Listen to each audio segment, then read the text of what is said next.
Lodi, ano po ba ang pampaswerte nyo or lucky charm nyo? Bakit ang swerte nyo po? Hehe. Ito aming tawag, lucky tree. Ikaw lagay dyan pila. Oh, pala ikaw swerte.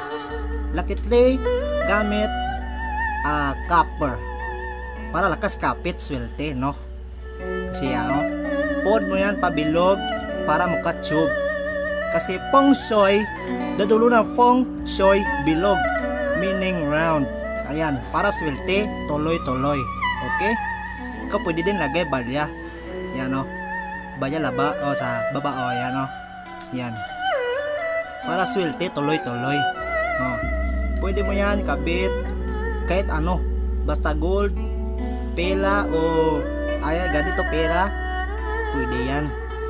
Kasi ang feng shui, malakas kapit yan. Okay? Ganito gawa namin pang paswerte. Ha? Kasi kami punta, isulan, kami negosyo. So kami dala din feng shui pang paswerte. Ayan.